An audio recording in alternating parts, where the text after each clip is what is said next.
السلام علیکم ورحمۃ اللہ وبرکاتہ۔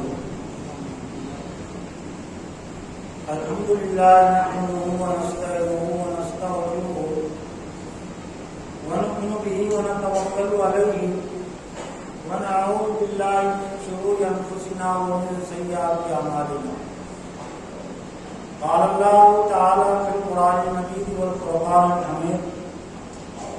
اعوذ باللہ من الشیطان الرجیم، بسم اللہ الرحمن الرحیم۔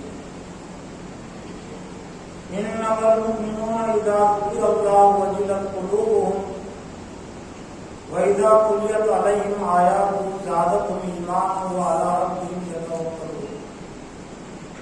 وقال اللہ تعالی اذا ومن يتوکل علی اللہ فهو حسبہ۔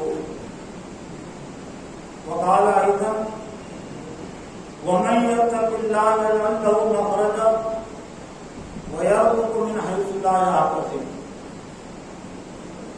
صدق الله العظيم۔ وعن ابن عباس رضي الله تعالى عنه قال كنت رديف النبي صلى الله عليه وسلم فقال يا غلام ألا أعلمك بكلمات ينفعك الله بهن؟ فقلت بلى۔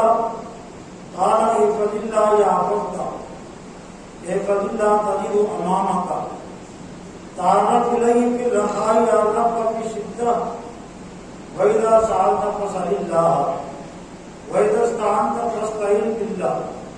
قد جف القلم مما هو قائم، فلو ان الخلق كلهم جميعا ارادوا ان ينفعوك بشيء لم يكتبه الله عليك لم يقدروا عليه، وإن أرادوا أن يضروك بشيء لم يكتب الله عليك لم يقدروا عليه، واعلم أن في الصبر على ما تكره خيرا كثيرا، وأن النصر مع الصبر، وأن الفرج مع الكرب، وأن مع العسر يسرا۔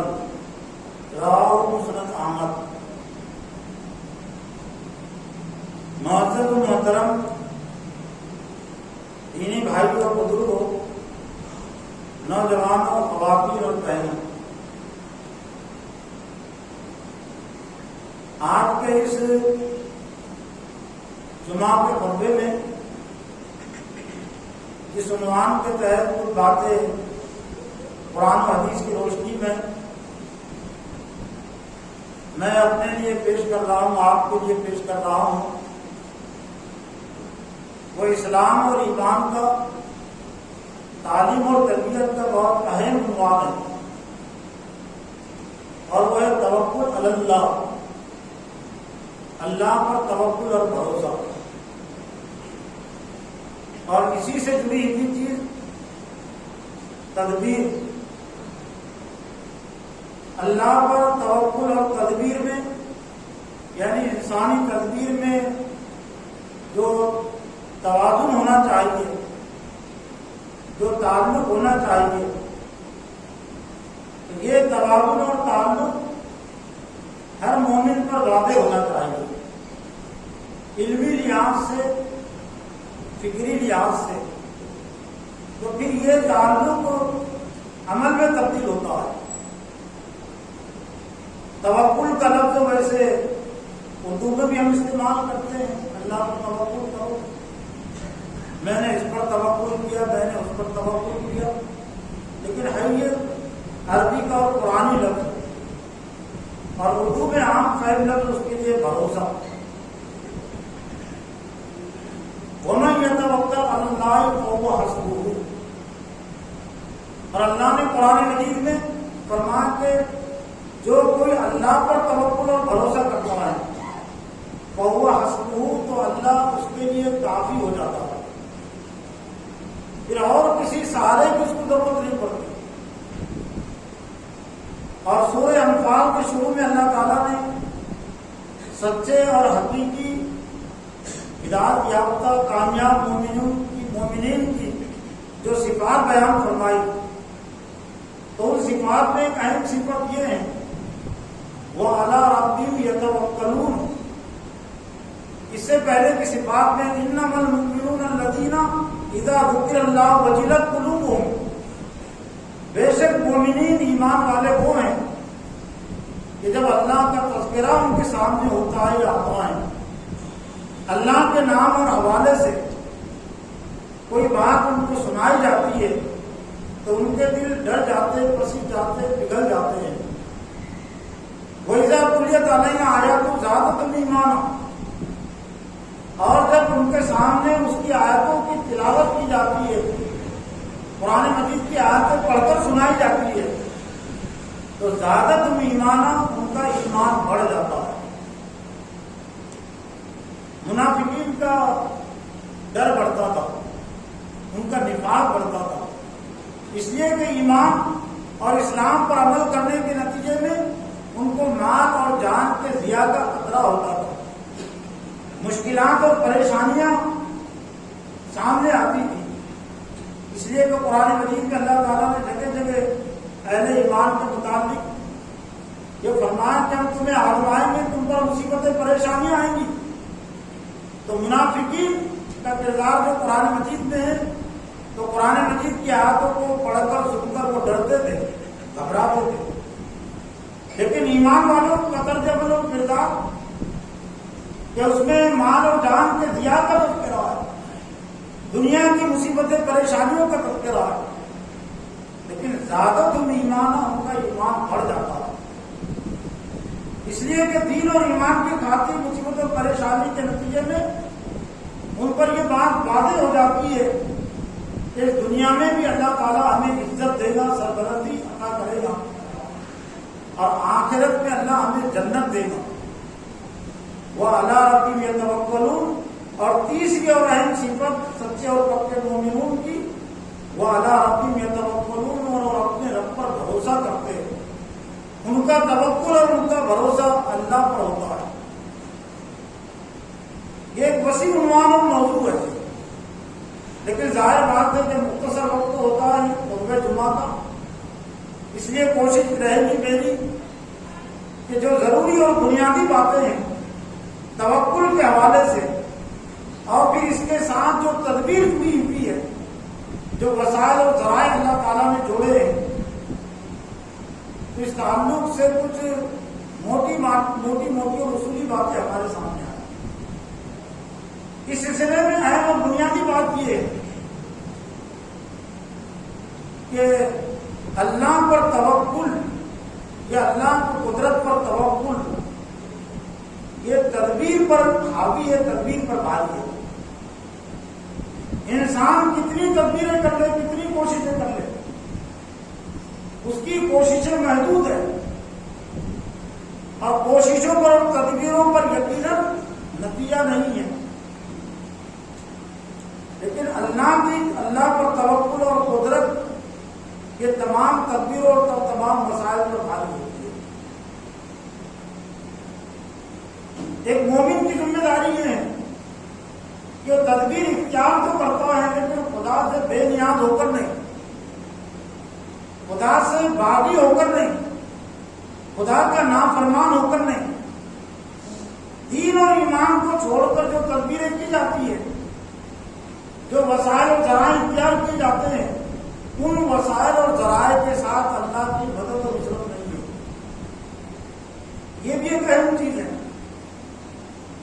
کہ لوگ تدبیر اور تعلق کی اہمیت کو سمجھنے اور سمجھانے کے لیے مطلق کہہ دیتے ہیں کہ توکل کے ساتھ تدبیر بھی ضروری ہے، لیکن کون سی تدبیر ضروری ہے؟ جو جائز تدبیر ہے، جو قرآن حدیث کی روشنی میں اختیار کی بھی تدبیر ہے، اس کو ذریعہ اور وسیلہ بھی آپ کہہ سکتے ہیں۔ ہر تدبیر توکل کا حصہ نہیں بن سکتی، اور ہر تدبیر اختیار نہیں کی جا سکتی۔ ایک مثال کے ذریعے سے فرق کو ہم سمجھ سکتے ہیں کہ روزی تو اللہ تعالیٰ دینے والا ہے، رازق تو اللہ ہے، اور زمین پر کوئی جاندار ایسا نہیں ہے جس کے رزق کی ذمہ داری اللہ نے نہ لے رکھی ہو۔ وما من دابۃ فی الارض الا علی اللہ رزقها، اس ہوئے زمین پر کوئی چوپایا ایسا نہیں ہے جس کے رزق کی ذمہ داری اللہ نے نہ دی ہو۔ لیکن ہم سبھی جانتے ہیں کہ اللہ نے رزق کے حصول کے لیے تدبیر بھی رکھی ہے، لیکن کون سی تدبیر رکھی ہے؟ حلال تدبیر، جائز تدبیر۔ کوئی اگر تدبیر کا کہ رزق ہم کو گھر بیٹھے نہیں مل سکتا تو چوری کر کے رزق حاصل کر، یہ بھی تدبیر ہے۔ حلال ذریعے سے رزق حاصل کرنا، حرام ذریعے سے رزق ایک ذریعہ ہے نا۔ رشوت کے ذریعے سے، لوٹ مار کے ذریعے سے کسی کو قتل کر کے، تو کیا وہ یہ کہہ سکتا ہے کہ میں نے تدبیر اختیار کی؟ تدبیر اس نے اختیار نہیں کی، اس نے نافرمانی کا راستہ اختیار کیا۔ ہاں، جس نے رزق کے حصول کے لیے، حلال کمائی کے لیے جائز راستہ اختیار کیا، تجارت کا راستہ اختیار کیا، کھیتی باڑی کا راستہ اختیار کیا، جھوٹ کا، غلط بیانی کا اس نے سہارا نہیں لیا، رشوت اس نے نہیں لی، تو تب کہہ سکتے کہ یہ تدبیر توکل علی اللہ ہے۔ یہ تدبیر توکل اللہ سے جڑی ہوئی ہے، یہ الگ تدبیر نہیں ہے، لیکن وہ تدبیر ہے، وہ اعمال، وہ وسائل جو اللہ کی نافرمانی کی بنیاد پر ہے، تو وہ تو اللہ تعالیٰ کے غضب کو دعوت دینے والے ہیں۔ اور ان تدبیروں کا سہارا لے کر یہ کہنا کہ اللہ نے توکل کے ساتھ تدبیر بھی جوڑی ہے، یہ تو اس سے بھی زیادہ دھوکے کی بات ہے، اور اس سے بھی زیادہ ہردرمی اور نافرمانی کی بات ہے۔ تدبیر کے حوالے سے اور تعلق کی اہمیت کے حوالے سے نبی صلی اللہ علیہ وسلم کی زندگی کے 2 واقعات کے ذریعے سے ہم رہنمائی حاصل کر سکتے ہیں۔ تفصیل میں تو نہیں جایا جا سکتا، لیکن اختصار کے طور پر، خلاصے کے طور پر، کہ انسان تدبیر اختیار کرنے کا مکلف ہے، جائز ہے، لیکن اگر تدبیر میں اسے کوئی ناکامی محسوس ہو، نامرادی محسوس ہو، تو بھی وہ مایوس نہیں ہوتا، تو بھی اللہ پر وہ توکل اور بھروسہ نہیں چھوڑتا۔ ایسی حالت میں بھی اس کا بھروسہ، اس کا توکل اللہ پر ہوتا ہے۔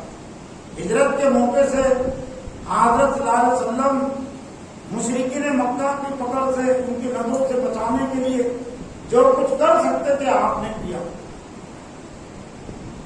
منصوبے کے تحت 3 روز تک آپ گارے سور میں جو ہے تو مقیم ہو گئے، روپوش ہو گئے، لیکن یہاں تک بھی مشرکین مکہ پہنچ کے تلاش کرتے تھے، اور اتنے قریب پہنچ گئے کہ حضرت ابوبکر صدیق رضی اللہ تعالیٰ عنہ تو ان کے پیر نظر آنے لگے، اس لیے کہ جس غار میں تھے اس کے دہانے پر ایک قیافہ شناخت ہے، وہ بھی گر گئے، قدموں کے قدم کہاں تک پہنچے۔ اب اس کی زیادہ ضرورت نہیں، لوگوں نے صلاحیت اور قابلیت بھی آپ کو وجود نہیں دی، تو قیافہ شناخت نے وہ مشرکین مکہ کو وہاں تک پہنچا دیا کہ یہاں تک ان کے آنے کا ثبوت ملتا ہے، اس غار تک آنے کا۔ اب اس کے بعد وہ اس غار میں ہے یا آسمان پر چلے گئے، اب میں یہ نہیں جانتا، لیکن اللہ تعالیٰ کی قدرت تدبیر پر بھاری ہے۔ وہ مشرکین مکہ نے بھی تدبیر کی تلاش کرنے کی، حضرت صلی اللہ علیہ وسلم بھی جتنی تدبیر کر سکتے تھے آپ نے تدبیر اختیار کی، ان سے اپنے آپ کو بچانے کے لیے، ان کی نظروں سے، ان کے ہاتھوں سے بچانے کے لیے۔ سورہ انفال میں ایک مقام پر اللہ تعالیٰ نے اس واقعے کو بیان کیا، اور یہ اس وقت کی آیت ہے کہ جب جنگ تبوک کا موقع تھا، تو جنگ تبوک کے موقع پر کچھ اہل ایمان، کیونکہ سردی گرمی کا زمانہ تھا، سختی کا زمانہ تھا، بہت دور کا سفر تھا، خاص طور سے منافقین وہ جنگ میں شرکت سے کوتاہی کر رہے تھے، غفلت کر رہے تھے۔ تو اس موقع پر اللہ تعالیٰ نے فرمایا اللہ تنصروا فقد نصرہ اللہ، اگر تم نے رسول کی مدد نہیں کی تو اللہ ان کی مدد کر چکا ہے۔ اذ اخرجہ الذین کفروا ثانی اثنین اذ ہما فی الغار اذ یقول لصاحبہ لا تحزن ان اللہ معنا، اس وقت اللہ ان کی مدد کر چکا ہے جبکہ وہ غار میں تھے۔ تو غار میں رہنے والا کیا کر سکتا ہے؟ وہ تو خود مجبور ہے، بے بس ہے، وہ لڑ بھی نہیں سکتا کسی سے، کوئی آ کر دھاوا کھول دے تو اپنا بچاؤ بھی نہیں کر سکتا۔ تو غار کا تذکرہ اللہ نے کیا جبکہ وہ غار میں تھے، اور کوئی بڑا لشکر نہیں تھا ان کی حمایت میں، ان کا ساتھ، ثانی اثنین، جبکہ وہ دو میں کا ایک دوسرا تھا. اشارہ حضرت صدیق رضی اللہ تعالیٰ عنہ کی طرف کہ دو ہی فرد تھے، وہ بھی غار میں تھے. اور مشرکین مکہ کے بہت سارے لوگ طلاق کرنے کے در پہ تھے، آپ کو قتل کرنے کے در پہ تھے. اس موقع پر حضرت صدیق رضی اللہ تعالیٰ عنہ نے ذرا گھبراہٹ کا اظہار کیا، اپنی جان کے متعلق نہیں، نبی صلی اللہ علیہ وسلم کے حفاظت کے متعلق. تو حدیث میں ہے کہ جب حضرت صدیق رضی اللہ تعالیٰ کہ اللہ کے رسول اب تو ہم کو دیکھ لیں گے، اب تو ہم ان کی پکڑ سے نہیں بچ سکتے. تو نبی صلی اللہ علیہ وسلم نے فرمایا تھا کہ اے ابو بکر، تمہارا ان دو کے متعلق کیا خیال ہے کہ جن کا تیسرا ساتھی اللہ ہے، جن کا تیسرا ساتھی اللہ ہے، تو پھر دنیا کے پورے لشکر مل کر اس کا کیا کر سکتے ہیں، اس کے جگہ ہے. جبکہ دو میں کا دوسرا تھا اذ یقول صاحبی لا تحزن ان اللہ معنا، جبکہ اپنے ساتھی سے کہہ رہا تھا حضرت محمد صلی اللہ علیہ وسلم کی طرف، جبکہ حضرت محمد صلی اللہ علیہ وسلم اپنے ساتھی سے کہہ رہے تھے لا تحزن ان اللہ معنا، غم نہ کرو اللہ ہمارے ساتھ ہے. فانزل اللہ سکینتہ علیہ وایدہ بجنود لم تروها، اللہ تعالیٰ نے پر سکینت نازل فرمائی، اطمینانی کیفیت. یہ بڑی دولت ہوتی ہے، مصیبت اور پریشانی کے موقع پر کوئی گھبراہٹ نہیں، کوئی بے چینی نہیں. یہ اللہ کی طرف سے خصوصی عنایت ہوتی ہے اہل ایمان کے ساتھ. وہ آئیے رہو اور ان کی تعریف کی، ایسے لشکر تھے جن کو تم نے نہیں دیکھا. جنود لم تروها، اب کون سا لشکر آ گیا تھا؟ لشکر کے طور پر اللہ تعالیٰ نے، ذریعے اور سبب کے طور پر اللہ تعالیٰ نے کبوتر کو استعمال کیا، مکڑی کے جالے کو استعمال کیا جو کمزور تھا رہے، اور یہ بتانے کے لیے اپنے مخالفین کو، اپنے دشمنوں کو، ابلیس کے لشکر کو بتانے کے لیے. ابلیس کے لشکر کے ساتھی تھے نا مشرکین مکہ، حزب الشیطان بھی ہے نا دنیا میں، اور یہ جتنے تھے سب کے تو حزب الشیطان تھے، شیطان لشکر تھے. لیکن دنیا میں دو کمزور سہارے، اللہ تعالیٰ نے ان کی حفاظت کے لیے، ان کے ناکامی کے لیے اور اپنی قدرت کے لیے. کبوتر ویسے ہی کمزور جانور ہے، اور اس کے متعلق ایک تحقیق یہ بھی ہے کہ بیچارہ اتنا بے بس ہے اور اتنا کم ہمت ہے کہ کوئی بلی، کوئی شکار کرنے والا اس کے قریب آ جائے تو زیادہ سے زیادہ کیا کرتا ہے، آنکھیں بند کر لیتا ہے، آنکھیں بند کر لیتا، سمجھتا ہے کہ اب اس کو نہیں دکھ رہا دشمن تو آپ کوئی ڈرنے کی بات نہیں. اتنا کمزور ہے، یعنی اتنی بچاؤ کی تدبیر بھی نہیں کر سکتا. اور مکڑی کے جانے کی مثال تو ہے قرآن مجید میں. مشرکین مکہ، مشرکین کے شرک کے تعلق، شرک کی حیثیت کو واضح کرنے کے لیے کہ ان کی حیثیت مکڑی کے جال کی طرح ہے. وہی نہ ہو آنا قیوب کی لگائی تو، اور سب سے کمزور جالا وہ مکڑی کا جالا ہوتا ہے، سب سے کمزور گھر وہ مکڑی کا گھر ہوتا ہے. لیکن مشرکین مکہ اور شیطان کے لشکر کو شکست دینے کے اللہ تعالیٰ نے یہی دو چیزوں کا استعمال کیا کہ کبوتر نے انڈے دے دیے، مکڑی نے جالا بن دیا. اور جب کچھ لوگوں نے یہ اشارہ کیا کہ ہو سکتا ہے اس کے اندر ہو، تو انہیں میں سے کچھ کہنے لگے کہ یہ تو بیوقوف کی بات ہے کہ یہ تو ابھی رات میں 2 دن پہلے مکہ سے جدا ہو گئے ہیں، اور جالا اور یہ کبوتر انڈے کیا ایسی جگہ دے سکتا ہے؟ وہ تو اس کا گھونسلہ بھی ٹوٹ گیا ہوتا، اور اگر مکڑی کا جالا پہلے سے ہوتا تو وہ بھی پھٹ گیا ہوتا، وہ بھی ختم ہو گیا ہوتا. وہ آئی گیا تو وہ بھی جنوبی لگتا ہوا، اور ہم نے ان کی مدد کی ایسے لشکر تھے جو تم نے نہیں دیکھا. تو یہ تدبیر آپ کر سکتے تھے، آپ نے کی، لیکن بظاہر اس میں ناکامی محسوس ہوئی. اور صدیق نے کہا کہ آپ تو ہم پکڑے گئے، جو ہم کر سکتے تھے آپ نے. ایک طرح سے ناکامی ہوئی، لیکن اللہ تعالیٰ نے کامیاب کیا اور ناکام اور نامراد کیا ان کے دشمنوں کو، مخالفین کو. پھر نبی صلی اللہ علیہ وسلم کی زندگی کا ایک دوسرا موقع، ایک جنگ سے واپس ہو رہے تھے آپ، بعد میں لیکن جنگ مستلق کا وہ واقعہ ہے. منافقین بھی کچھ تھے اور کچھ یہود بھی آنکھ کے تاک میں تھے، راستے میں سے گزرے میں تو دھوکے سے آپ کو قتل کر دیں گے. تو جس جگہ پر، جس دوپہر کے موقع پر آپ نے پڑاؤ کہ یہ یہودی پہلے سے تاک میں تھا، کہ تب مجھے موقع ملتا اور کب میں نبی صلی اللہ علیہ وسلم پر اپنا ہاتھ اٹھاتا، اپنی تلوار اٹھاتا۔ صحابہ کرام تھکے ہوئے تھے، دوپہر کا وقت تھا، درختوں کے نیچے آپ نے پڑاؤ کیا، نبی صلی اللہ علیہ وسلم بھی درختوں کے نیچے آپ لیٹ گئے۔ جو کچھ آپ تدبیر کر سکتے تھے آپ نے تدبیر کی کہ آپ نے تلوار کو ایک طرح سے درخت سے لٹکا دیا تاکہ کوئی یہ نہ سمجھے کہ ہم اتنے پیپر سے خبر ہے، تلوار لٹکی ہوئی ہے۔ زمین پر آپ لیٹ کے نیند لگ گئی۔ یہودی جو تانک میں تھا اس نے تو سمجھ لی کہ اب تو میری مراد پوری ہو گئی، ایسا موقع مجھ کو کبھی بھی ہاتھ نہیں آ سکتا۔ ایک تو تلوار ہے بھی تو لٹکی ہوئی ہے، اور وہ شخص جس پر مجھے حملہ کرنا ہے تو بیٹھا ہوا بھی نہیں، بیٹھنے والا بھی کچھ نہ کچھ دفاع کر سکتا ہے، یا لیٹا ہوا ہے لیکن ہوشیار ہے تو وہ بھی کچھ نہ کچھ تدبیر سے کر سکتا ہے، لیکن ایک سویا ہوا شخص ہے وہ کیا کر سکتا ہے؟ اور عین وقت پر اگر اڑ بھی جائے تو وہ کیا کر سکتا ہے؟ اس لیے کہ میرے ہاتھ میں تو تلوار ہے۔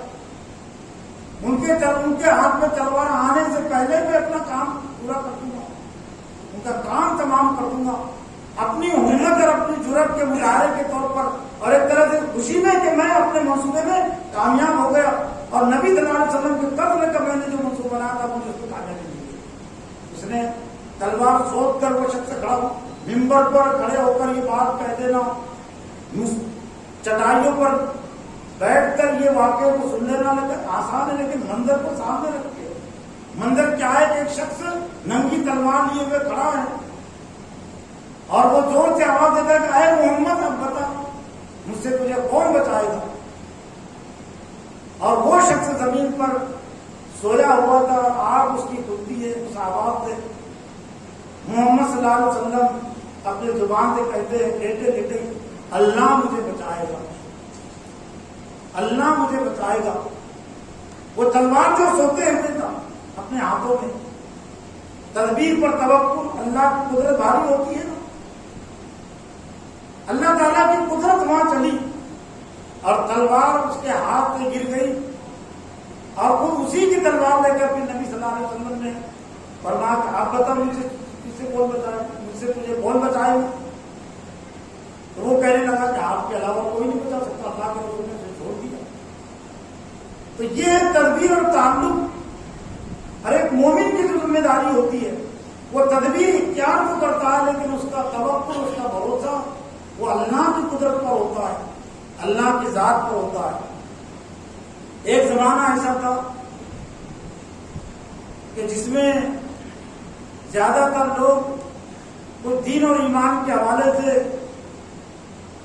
تدبیر کو نظر انداز کر کے توکل کا لفظ استعمال کر کے سہارا لے کر دین اسلام کو پھیلانے کے لیے، دین اسلام کو غالب کرنے کے لیے جو تدبیر اسلام میں رکھی ہے، جن کا تذکرہ قرآن میں بھی اور حدیث میں بھی ہے، اور نبی صلی اللہ علیہ وسلم نے بھی اسے اختیار کیا ہے، تو وہ تدبیروں کی اہمیت کو نظر انداز کرتے تھے کہ تدبیر کوئی چیز نہیں، سب کچھ توکل۔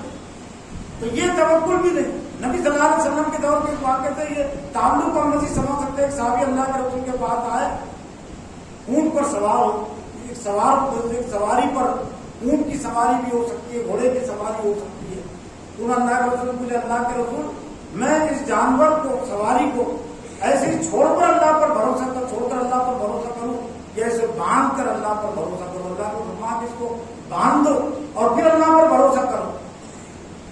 تو تدبیر کو اہمیت نہیں دیتے تھے جب خانقاہی دور تھا، اور آج بھی اس کے کئی اثرات ہیں کہ ظاہری تدبیریں ہیں، جو اعمال ہیں، وسائل ہیں، تو آج بھی بہت سارے اہل ایمان یہ سمجھتے ہیں کہ کوئی حیثیت نہیں، اللہ تعالیٰ چاہے نا خود بخود اسلام پھیل جائے گا، خود بخود غالب آ جائے گا۔ تو خود بخود اسلام اگر پھیلتا، خود بخود غالب آتا تو انبیاء کے دور میں ہوتا نہیں ہے، نبی صلی اللہ علیہ وسلم کے دور میں کم از کم یہ چیز ملتی نا۔ لیکن آپ کو بھی اپنے آپ کو زخمی کروانا پڑا، اپنے ساتھیوں کو شہید کروانا پڑا، اپنے پیٹ پر پتھر باندھنے پڑے، مکہ سے باہر نکلنا پڑا، مدینہ جانا پڑا، اور میں آنا پڑا، بدر میں آنا پڑا، تبوک میں جانا پڑا، اور ایک لمبی تاریخ ہے۔ لیکن وہ سب تدبیریں آپ نے اختیار کی. لیکن ہمیں سمجھتا ہے کہ ایک دوسرا فتنہ امت میں پیدا ہوا ہے. وہ فتنہ تھا جو کم ہو گیا اور سب کہنے لگے, تسلیم کرنے لگے کہ تدبیر بھی ضروری ہے. لیکن جہاں پر قرآن حدیث کی مکمل رہنمائی نہیں ہوتی اور لوگ قبول کرنے کی طرف متوجہ نہیں ہوتے تو شیطان موقعوں کی تاک میں رہتا ہے اور وہ پھر لوگوں کو بہکاتے رہتا ہے. آج ہمارا جس دور سے تعلق ہے تو اس دور میں زیادہ تر بھروسہ وہ تدبیر پر کر لیا گیا, وسائل اور ذرائع پر کر لیا گیا اور توکل کو نظر انداز کر لیا گیا.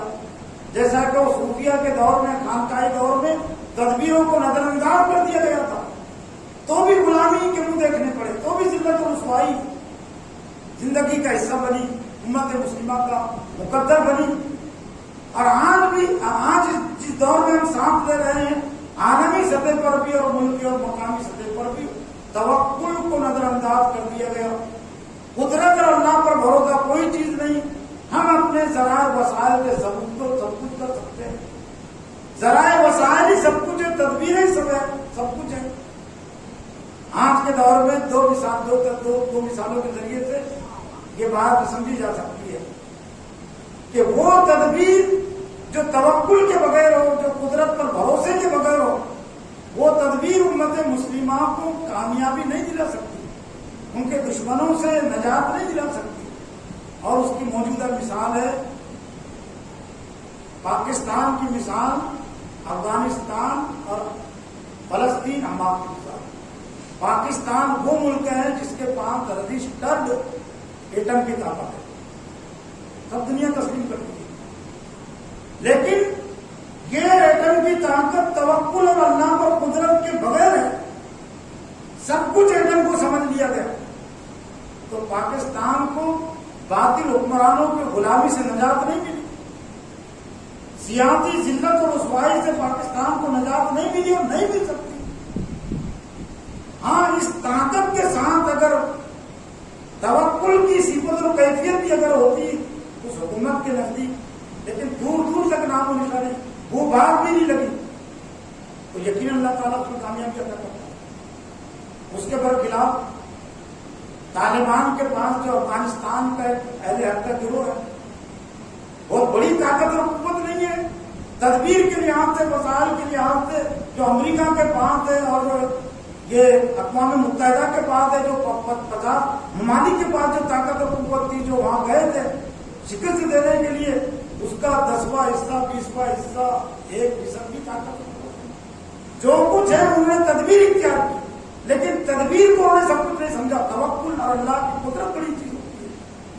انہوں نے اللہ کی قدرت پر, اللہ پر بھروسہ کیا تو کیا ان کے مخالفین ناکام اور رسوا ہو کر وہاں سے واپس نہیں لوٹے؟ اور کیا اب افغانستان ان کے اقتدار میں آنے کے قریب نہیں ہے؟ اب فلسطین کی دوسری مثال حماس جو ہے, اہل حق کا جو ہے, اس کے پاس بھی بہت بڑی جنگی طاقت اور قوت نہیں ہے. جو کچھ مختصر تدبیر کر سکتے تھے وہ تدبیر انہوں نے اختیار کی, گھر میں بیٹھ کر نہیں.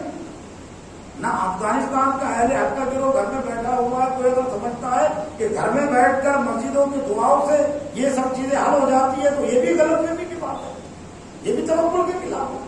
جو کچھ استطاعت ہے, جو کچھ صلاحیت ہے, وہ صلاحیت کو استعمال کرے, پیش کر دے, تو پھر اللہ تعالیٰ کی مدد نصرت آتی ہے, پھر اللہ تعالیٰ اپنی قدرت کا مظاہرہ کرتا ہے. تو جو کچھ وہ حماس کر سکتی تھی اس نے کیا. وہ ایٹم کی طاقت نہیں ہے, میزائل کی طاقت بھی نہیں ہے, چھوٹے موٹے شاید راکٹوں کی طاقت ہے, لیکن جو ایٹم کی طاقت رکھنے والا ہے وہ شکست کھانے پر مجبور ہے. تو یہ ہے وہ تدبیر جو قرآن اور حدیث کی رہنمائی بھی اختیار کی جاتی ہے اللہ پر بھروسہ کر کے, تو اللہ تعالیٰ اس میں کامیابی عطا کرتا ہے. آج کے ان حالات میں بھی ضروری ہے. میں نے یہ موضوع اس لیے بھی اختیار کیا تھا کہ اس سے پہلے کا جمعہ عقیدہ توحید اور تقاضوں کو عنوان دیتا, اور اسی سے ملی ہوئی ہے توحید کے بنیادی تقاضے, لازمی تقاضے ہیں. اور یہ بھی ذہن میں تھا کہ کچھ موجودہ رہنمائی کے طور پر بھی ہم اس چیز کو پیش سمجھے, لیکن چونکہ وقت محدود ہے, حالات کے لیکن میں نے اس لیے بھی اختیار کیا تھا کہ یہ کورونا کے نام پر جو تدبیریں چل رہی ہے، کورونا گائیڈ لائن کے نام سے جو تدبیر و وسائل اختیار کیے جا رہے ہیں، تو اس میں توکل علی اللہ کو نظر انداز کر دیا گیا، سب کچھ تدبیر کو سمجھ لیا گیا، سب کچھ کورونا گائیڈ لائن کو سمجھ لیا گیا، قرآنی گائیڈ لائن کو بالکل نظر انداز کر دیا گیا۔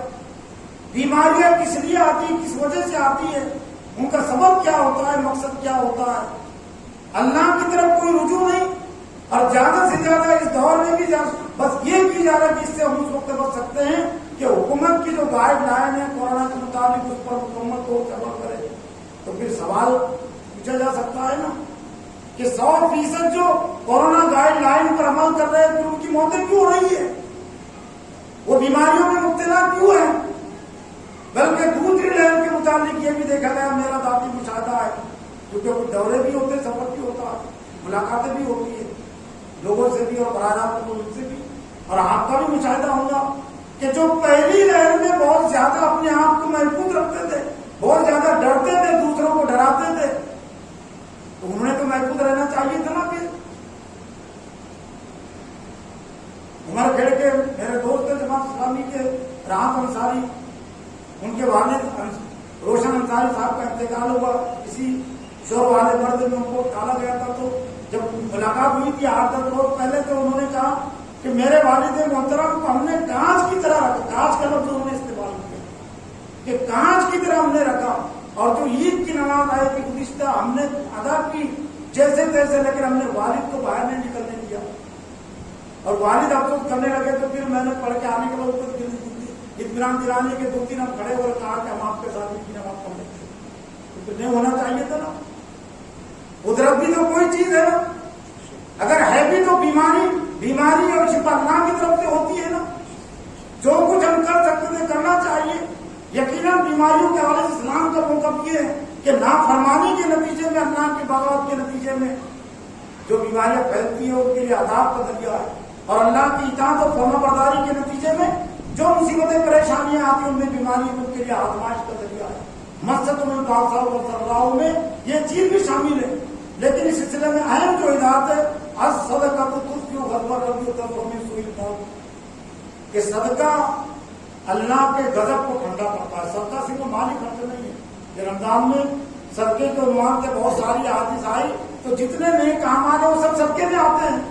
مال کا بھی صدقہ ہوتا ہے، زبان کا بھی صدقہ ہوتا ہے، عمل کا بھی صدقہ ہوتا ہے، سب کے سب نیک اعمال ہوتے ہیں۔ الصدقہ تطفئ غضب ربی، تطفئ غضب ربی، صدقہ نیکی اللہ کے غضب کو ٹھنڈا کرتی ہے، نیک اعمال، نیک تحریک، وہ ترفع سوء الموت، اور بری موت سے بچاتی ہے نیکی۔